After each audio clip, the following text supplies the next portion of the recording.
su compañero hace una pregunta bastante coherente y dice, ¿a qué se refiere usted con diseño dúctil?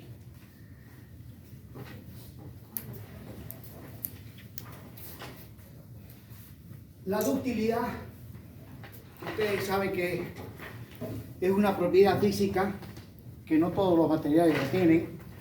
Lo tienen los materiales que tienen comportamiento elástico, como el acero. ¿No? O sea, dúctil significa que cuando le aplicamos una carga a ese material, él se deforma. Retirada la carga, vuelve a su forma original.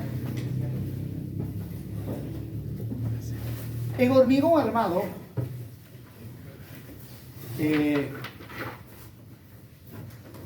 pues el término dúctil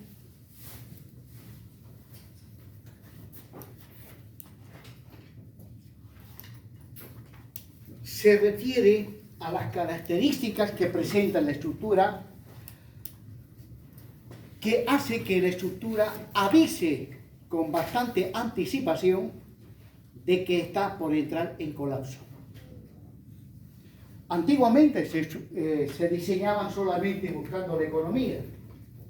Luego, bajo cargas sísmicas, terremotos y otros, se vio que esas estructuras que cumplían solamente la condición de economía colapsaban sin previo aviso.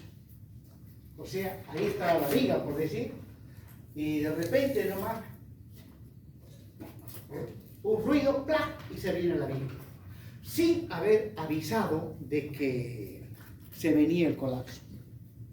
Actualmente las estructuras de hormigón armado, que están constituidas por columnas, vigas, placas, losas, bloques,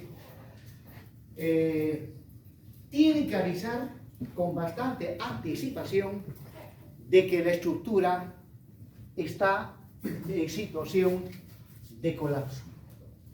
En el caso de una viga simplemente apoyada, cuando el diseño no es dúctil, pero sí económico, como se acostumbraba antiguamente, al estar sometida la viga a su carga última, o sea, la carga que hace que la estructura entre en colapso, la viga, antes de colapsar, obviamente como toda viga que lleva barras de acero, se mantiene totalmente intacta y de repente nomás la masa de hormigón de esta zona, recuerden que en este caso el momento es positivo, y si es positivo, esta parte está comprimida y la parte inferior traccionada. Pues bien, en el momento de la rotura, la parte superior que se encuentra sometida a tensiones de compresión, de repente nomás el hormigón de esta zona, sin previo aviso, falla por aplastamiento, tal como se rompe una probeta en laboratorio, ¿no?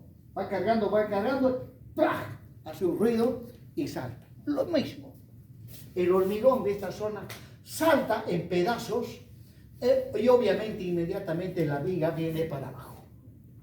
Ese es el comportamiento de un elemento estructural que no es dúctil, no tiene comportamiento dúctil. La rotura se dice que es de tipo frágil, rotura de tipo frágil, tal como rompe una piedra, sin previo aviso. O como cuando rompemos un pedazo de tiza, ¿no?, que está hecho de estuco de yeso, la queremos romper y de repente ¡plac!, rompe. ¿No? Hacemos esto y no sabemos en qué instante va a romper. Pues bien, este tipo de roturas no avisan y obviamente en la parte central está el momento máximo, o sea, el momento 1. En el caso actual, se pide que el diseño sea dúctil y obviamente también económico. ¿Qué significa dúctil? Que la armadura que está en la parte traccionada, esta armadura, que al estar en la zona traccionada está sometida a fuerzas de tracción. Pues bien, una viga sometida a su carga última, o antes de llegar a la carga última, avisa que va a colapsar mediante la aparición de fisuras en la parte traccionada. Mediante la aparición de fisuras en la parte traccionada, fisuras que son visibles a simple vista. O sea, el ancho de estas fisuras es tal que sí se puede ver a simple vista, ¿no? Y eso tiene que suceder antes de que la viga entre en colapso. Por lo tanto, acá no hay una viga, bueno, están entre muros.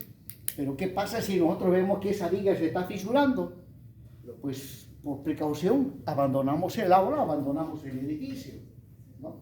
¿Por qué? Porque mediante estas fisuras está avisando la estructura que hay peligro. Y para que esto suceda, para que sea visible esas fisuras, el alargamiento de la armadura traccionada tiene que ser mayor o igual al 5 por 1000. Porque si este alargamiento, el alargamiento de la armadura traccionada es menor al 5 por 1000, estas fisuras por lo general no son visibles a simple vista. No son visibles y se produce la rotura de esta manera. El hormigón de esta zona que está sometido a tensiones de compresión, por aplastamiento falla el hormigón, e inclusive estas armaduras en esta zona fallan por pandeo las armaduras, debido a las fuerzas de compresión, ¿no? Lo ideal, cuando el diseño es dúctil y económico y la viga llega hasta el colapso, primeramente aparecen estas fisuras. Y luego, cuando llega al colapso, ¿no?, falla el hormigón de esta manera, por aplastamiento, y también las armaduras por excesivo alargamiento. Ese es el diseño dúctil. Bien, jóvenes, continuando.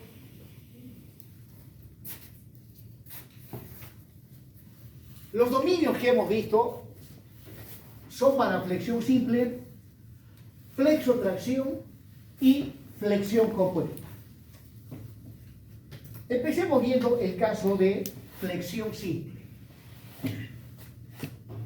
Para el caso de flexión simple.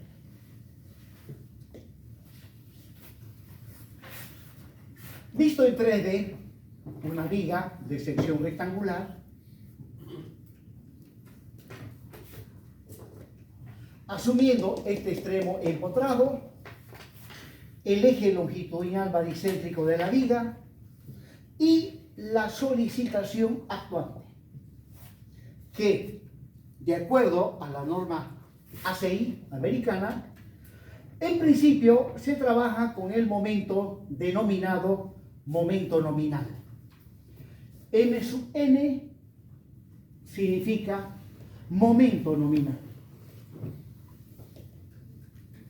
Ustedes han llevado diseño de estructuras de madera. Entonces, cuando se diseña, se manejan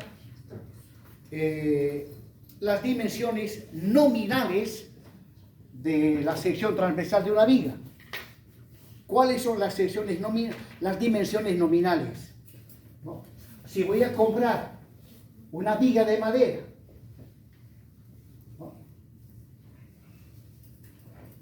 esto mide 4 pulgadas, el de acá 6 pulgadas.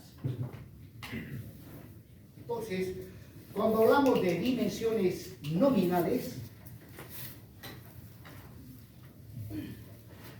me estoy refiriendo a las dimensiones de la viga en bruto, ¿no? Cuando viene de la barraca y le meten la madera, o sea, el corte, a lo bruto, y medimos sus dimensiones, esas son las dimensiones nominales. Y si luego esta misma viga con esa misma viga se va a construir marcos de puerta, qué sé yo, entonces, ¿qué es lo que hacen? Lo cepillan para que quede finito. Y al cepillar, ¿qué pasa? Esto disminuye y esto disminuye. Entonces, las dimensiones nominales se refieren a las dimensiones en bruto. Luego hay que cepillarlas y al cepillar se pierde, ¿no? Se pierde y por lo tanto al final lo que queda ya no son las dimensiones nominales, lo que queda son las dimensiones reales. Y cuando se diseña estructuras de madera, obviamente no se trabaja con las dimensiones nominales, porque esas no son las reales, sino las que quedan después de haber cepillado la madera. Porque si trabajo con las dimensiones nominales, estaría pues considerando dimensiones que aparentemente me van a dar más resistencia, ¿no? Cuanto mayores dimensiones tiene, implica mayor resistencia. Pero, lamentablemente, por el cepillado se pierde espesores y la resistencia final no es pues la nominal. Entonces podemos hablar de resistencia nominal y de la resistencia real. Bueno, todos estos conceptos que son de la norma americana, la norma ACI la ha trasladado al diseño de estructuras de hormigón armado, donde aquí también se habla de momentos nominales. De las dimensiones no, porque una viga una vez construida pues no lo cepillamos, no le pasamos cepillo, sus dimensiones quedan. Pero en cuanto a los momentos normales, cortantes, en principio los se identifica con la palabra nominal. Y ahora, de manera similar a las dimensiones nominales de una viga, el momento nominal o el esfuerzo normal nominal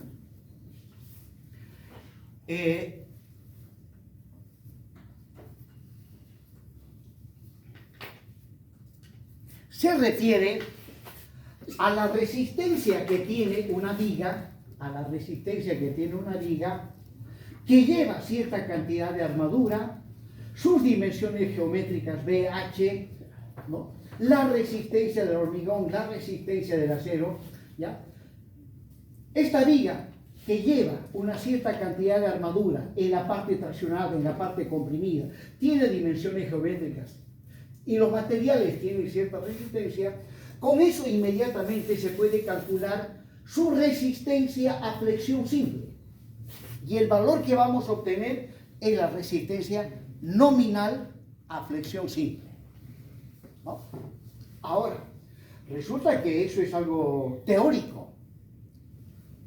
En la práctica, si esto dice 20 centímetros, en obra no sale exactamente 20 centímetros, a no ser que los encofrados lo prepare un carpintero, ¿no? Que trabaja de manera bien fina. Pero no, allá está simplemente el encofrador, agarra la sierra circular y pasa. Por lo tanto, si aquí dice 20 centímetros, es posible que en obra me salga 19,8 milímetros. La resistencia del hormigón me dicen que es un H25. Pero en obra, supóngase que en el momento del hormigonado viene un chubasco de agua. Entonces, al caerle agua, disminuye la resistencia del hormigón. Bueno, hay una serie de factores que hacen que no se cumpla al 100% los valores que se manejan para el diseño. Por lo tanto, la resistencia que realmente ha de tener la viga no es el nominal. Y entonces, ¿cuál es la resistencia que realmente ha de tener? A esa resistencia le llamo momento último. ¿Y cuánto vale el momento último? Pues está en función del momento nominal. En función del momento nominal. Donde la resistencia real que ha de tener la viga, también llamado momento último o resistencia última, aquel que toma en cuenta los defectos de construcción que se presentan en obra. Y para ello se asume que debido a los defectos de construcción se pierde un 10% de resistencia. Bueno, el momento nominal es la resistencia sin tomar en cuenta los defectos de construcción, suponiendo que esto se cumple al 100%, pero en la realidad sabemos que no se cumple al 100%. Entonces, el momento nominal, repito, es la resistencia sin tomar en cuenta los defectos de construcción. Pues, tomando en cuenta los defectos de construcción, la resistencia disminuye. ¿En cuánto disminuye? La norma americana dice que disminuye en un 10%. Por lo tanto, para encontrar el momento real, el momento último, esto lo multiplico por 0,9. Lo cual significa que al momento nominal estoy quitando un 10%. Asumiendo entonces de que debido a los defectos de construcción se pierde un 10% de resistencia. Y finalmente, este es el momento resistente real, llamado simplemente momento último. Al final, para el diseño tenemos que trabajar con el momento último. Bueno, por lo tanto, esto de manera genérica lo puedo expresar así. Momento último igual a un coeficiente que le llama coeficiente de ponderación multiplicado por el momento nominal. Donde ese coeficiente de ponderación en flexión simple, flexión compuesta o flexotracción vale 0,9. Bien, entonces empezamos trabajando con el momento nominal. Y como el momento es positivo, y suponiendo que por aquí pase el eje neutro, entonces esta zona está comprimida, por lo tanto, en la zona traccionada, que se supone que el hormigón está fisurado, ¿ya? Suponemos que el hormigón está fisurado, y ahí va la armadura traccionada, acá arriba va la armadura comprimida. Y la posición del eje neutro, midiendo desde el borde superior, va definido por la letra C. La letra C, o la variable C, es la que me da la posición del eje neutro. Con respecto a la posición del eje neutro,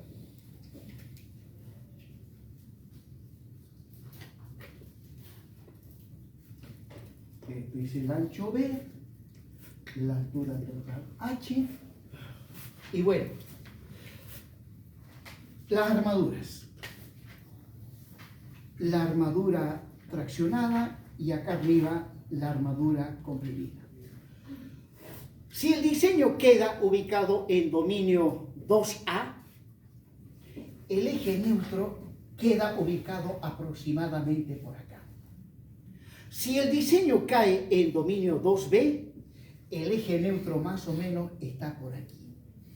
Si el dominio cae en dominio 3A, por acá más o menos.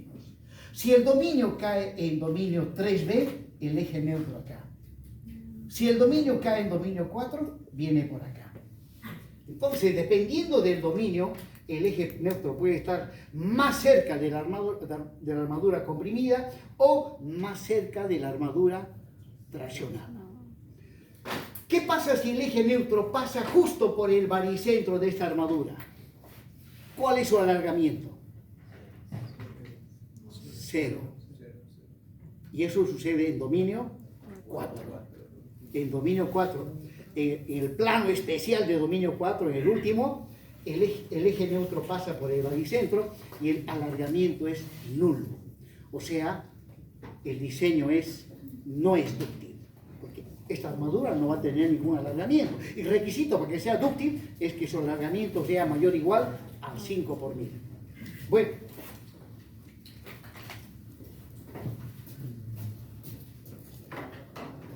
ahora, los planos especiales.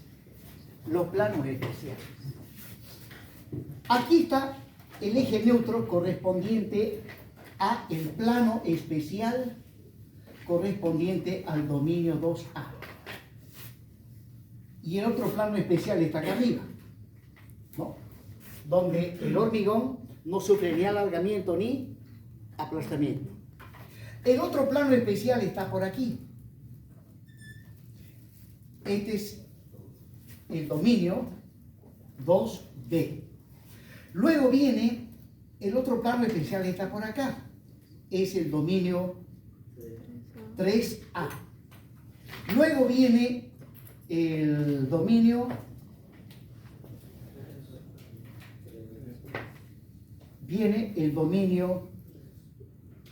3B. Y finalmente, este es el otro plano especial para el cual tenemos el dominio 4. 2B, 3A, 3B y el dominio 4. Bueno, el eje neutro siempre se mide a partir de este borde. Si el eje neutro midido desde acá queda en esta zona, significa que estoy en el dominio 2A, donde el diseño es dúctil pero no es económico. Dúctil porque el alargamiento llega al 10 por 1000 y el aplastamiento está del hormigón entre 0 y el 2 por 1000, pero no llega al 2 por 1000.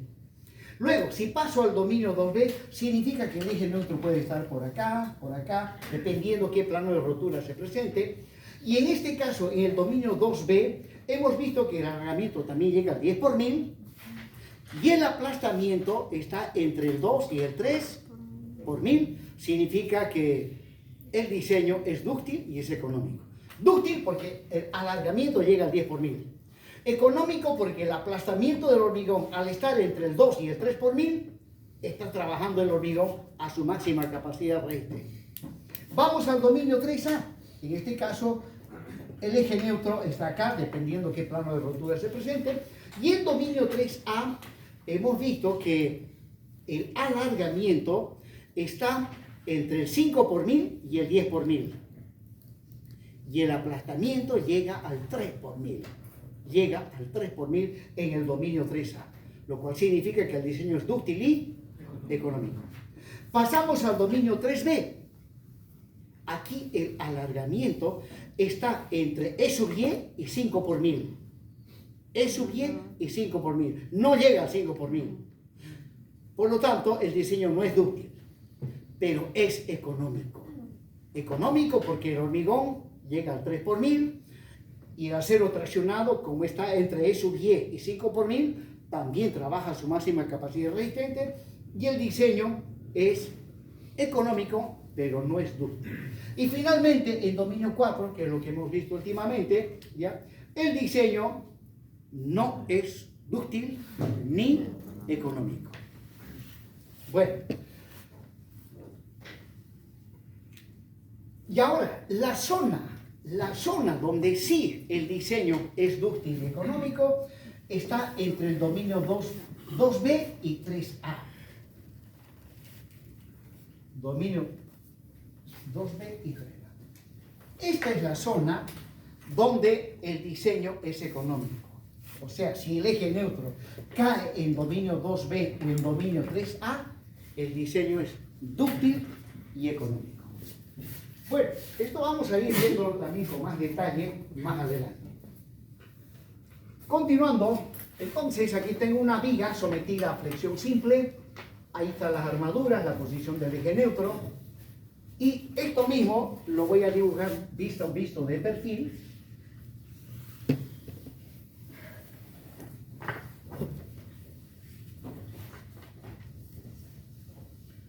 La armadura en la zona comprimida, la armadura en la zona traccionada. A sub S1, A sub S2. Y la solicitación actuante es el momento nominal.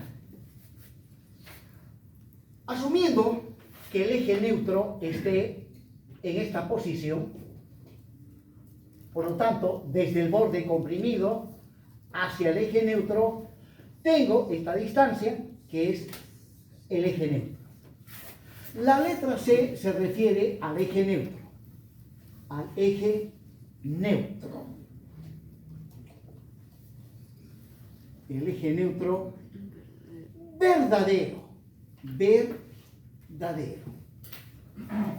Luego, de acá para arriba, todo está comprimido.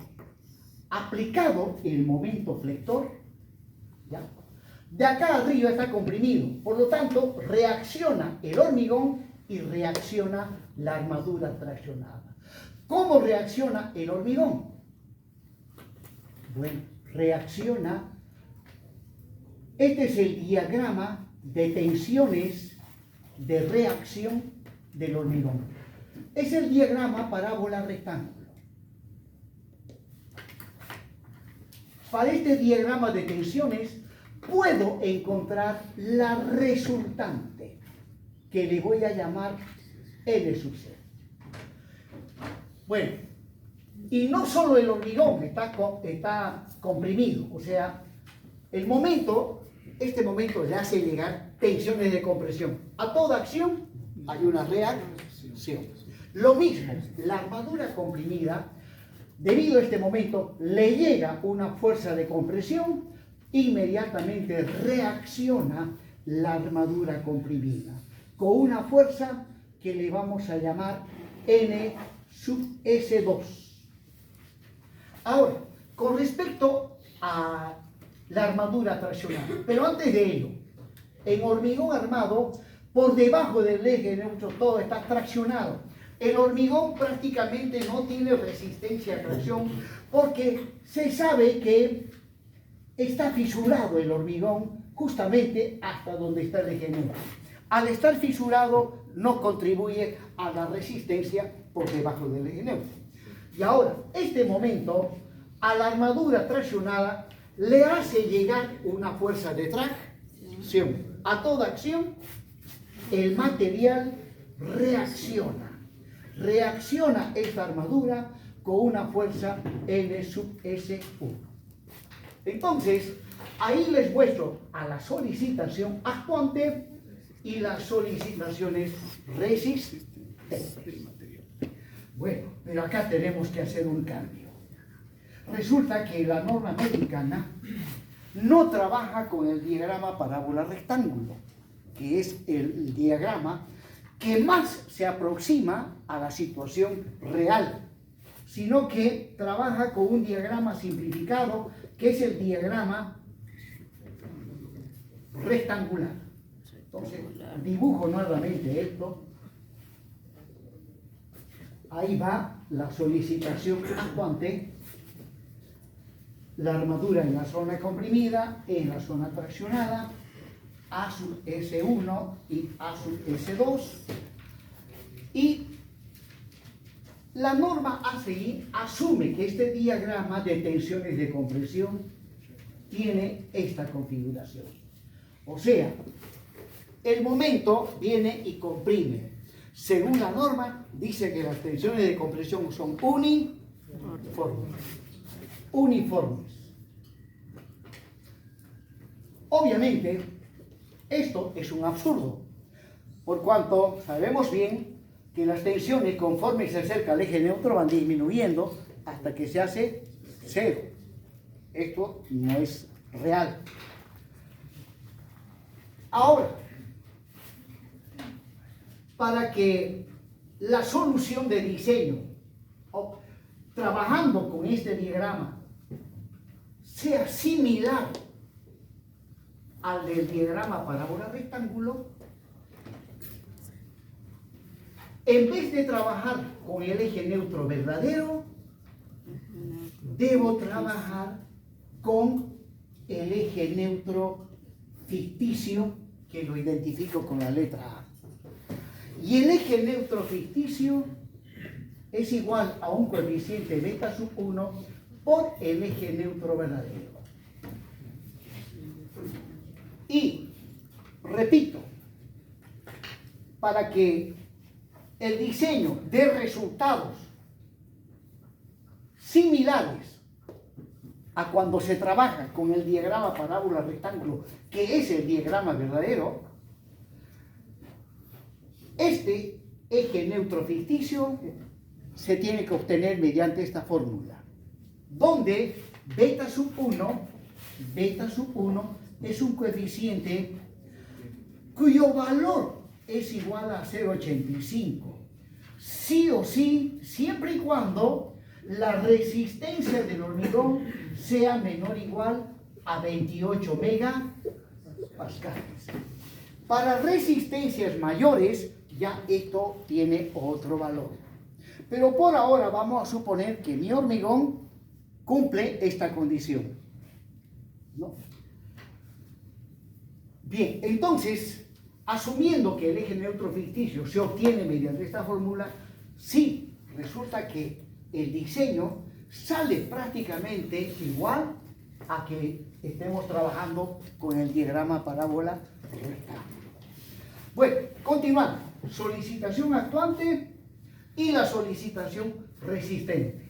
El hormigón reacciona con estas tensiones y la resultante de estas tensiones, que le voy a llamar N sub C, va a caer justamente a la mitad de esta altura, porque este es un rectángulo.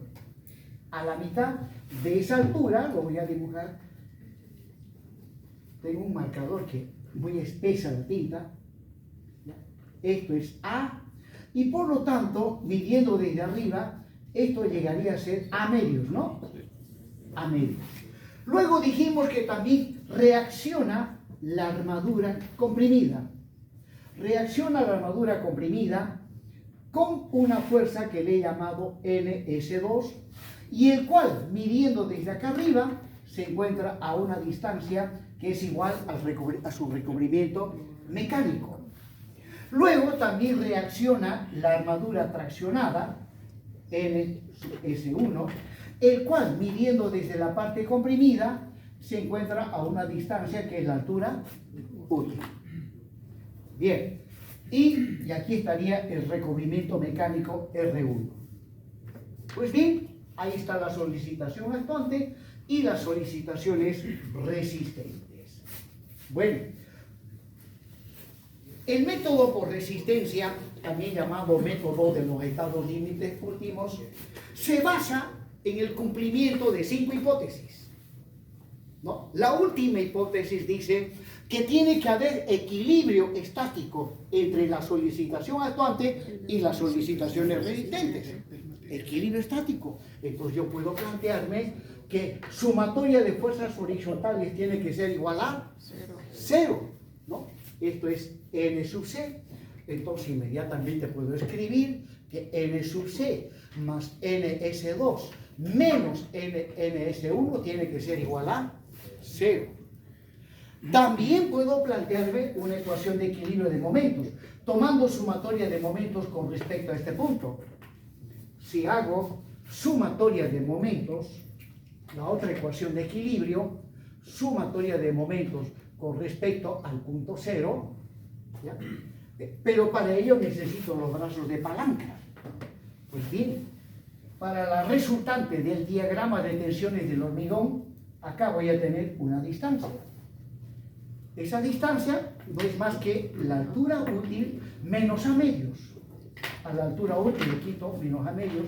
Y para la resultante de la armadura comprimida necesito esta distancia, que ha de ser igual a la altura útil menos el resultado. Bien, entonces sumatoria de momentos, positivo en sentido antihorario. Tiene que haber equilibrio estático entre la solicitación actuante y las solicitaciones resistentes. Por lo tanto, M sub N menos N sub C por su brazo de palanca. Y su brazo de palanca es de menos A medios. Menos la fuerza resultante en la armadura comprimida, NS2, por su brazo de palanca, que es de menos R2. Y eso igual a 0. Esta fuerza no interviene porque ahí está el centro de momentos.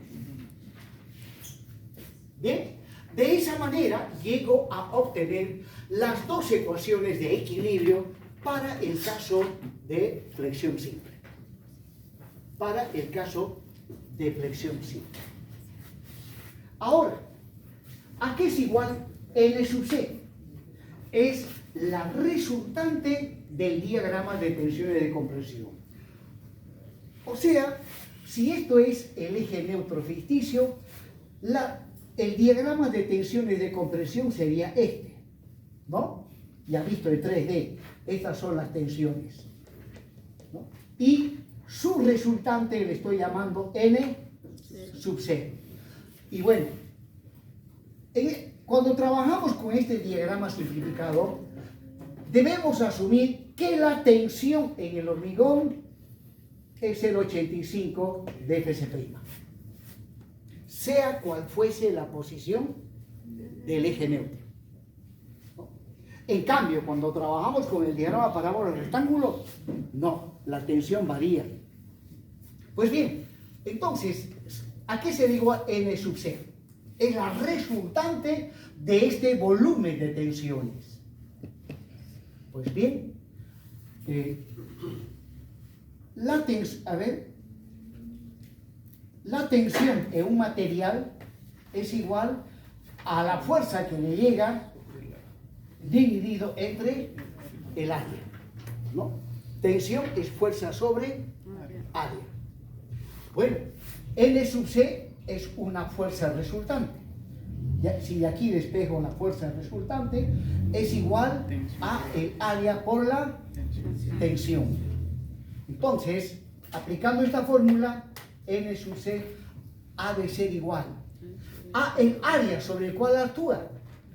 El área, este ancho es B, multiplicado por A, me da el área. B por A me da el área. La tensión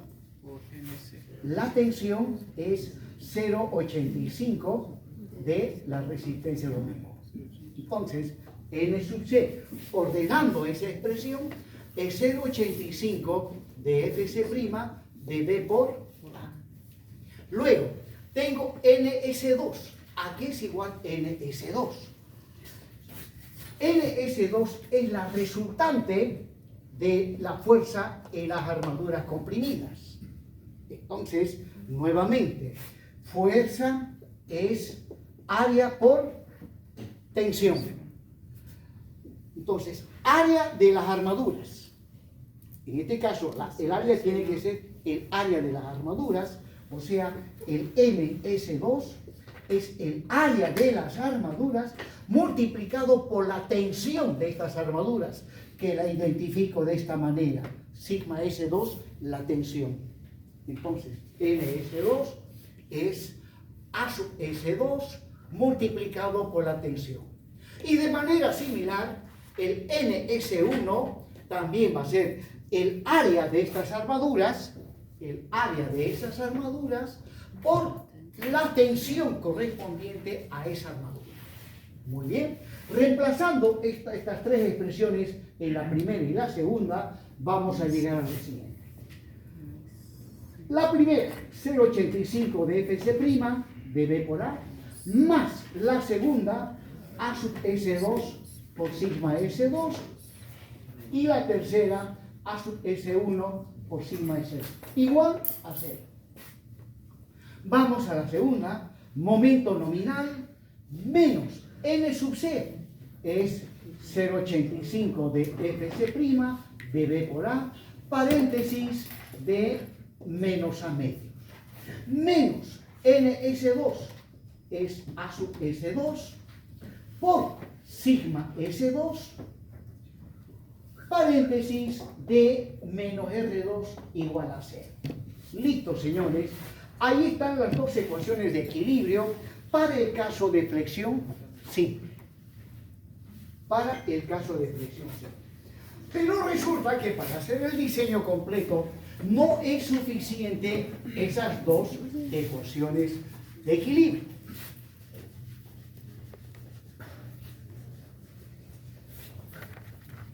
Para tener un control completo del diseño, necesito una ecuación donde se maneje las deformaciones tanto del hormigón como del acero. Y justamente a continuación voy a plantearme la ecuación de las deformaciones del hormigón y del acero. Armadura traccionada, armadura comprimida, A sub S2, A sub S1, y aplicado el momento nominal, la sección se deforma y en el momento de la rotura queda en esta posición. ¿Ya? Estoy agarrando un plano de rotura que puede estar en dominio 2A, dominio 2B, dominio 3A, 3B o dominio 4. Donde, de manera genérica, acá arriba, este es el aplastamiento del hormigón.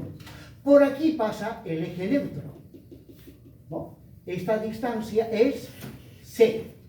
Luego, este es el alargamiento de la armadura traccionada en términos genéricos.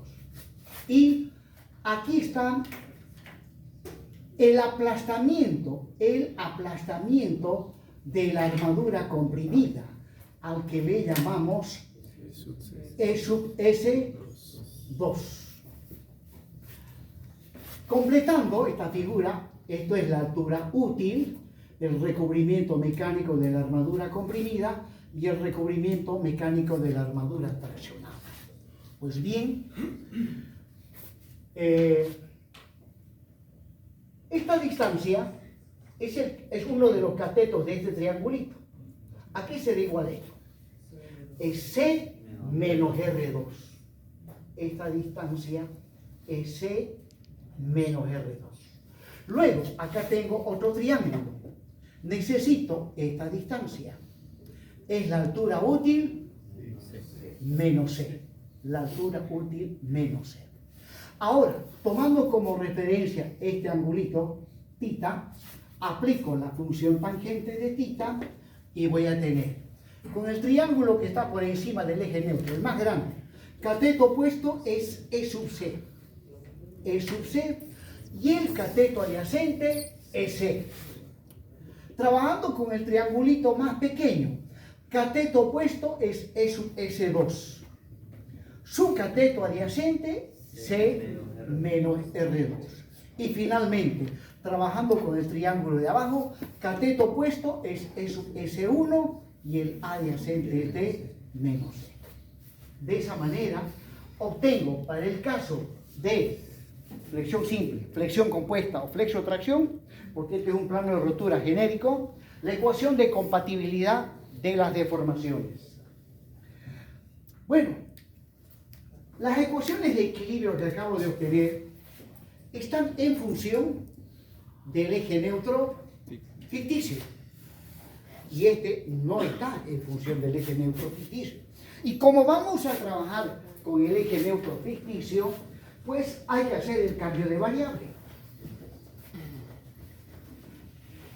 Tenemos que hacer el cambio de variable. Y bueno, esta ecuación que me relaciona el eje neutro ficticio con el eje neutro verdadero, que me dice que A es beta sub 1 por C. Entonces, lo que voy a hacer para el cambio de variable, ya, estos miembros que están acá, los multiplico por beta sub 1.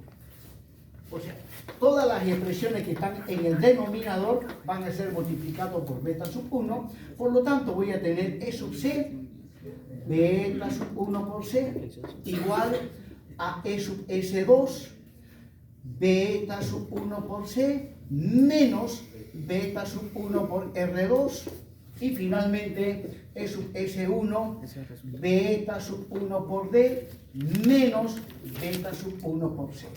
Y finalmente, ¿cómo queda esta ecuación? E sub C es beta sub 1 por C es A. E sub S2, beta sub 1 por C es A, menos, y esto queda simplemente beta sub 1 por R2, y finalmente E sub S1, beta sub 1 por D es A, disculpen, no es A, es simplemente beta sub 1 por D, menos A. Listo, señores. Primera, segunda, y esta última es la tercera ecuación. Son esas tres ecuaciones que tenemos que manejar para diseñar a flexión simple.